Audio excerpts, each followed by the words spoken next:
So I'm making a local curry. This is spinach. It's a different type of spinach you have at home with fermented the pork belly we call nam, you know, like a preserve. And then this one I had pak hwan. Now this is from the jungle, the green leaf that you see, the plains. And the white thing that you see here, this is a red ants egg. So we can แกงผักหวานไข่มดแดง แกงผักหวานไข่มดแดง more like a jungle curry style and no coconut milk.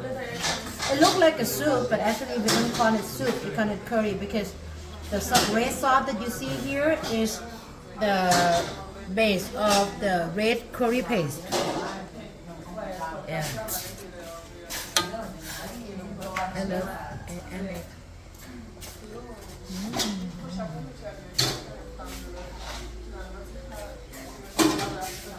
Every time, you know, during the hot season, we have a lot of red ants and eggs make a net around the house, you know, on the mango tree. So we break the nets and then we get the egg and we cook.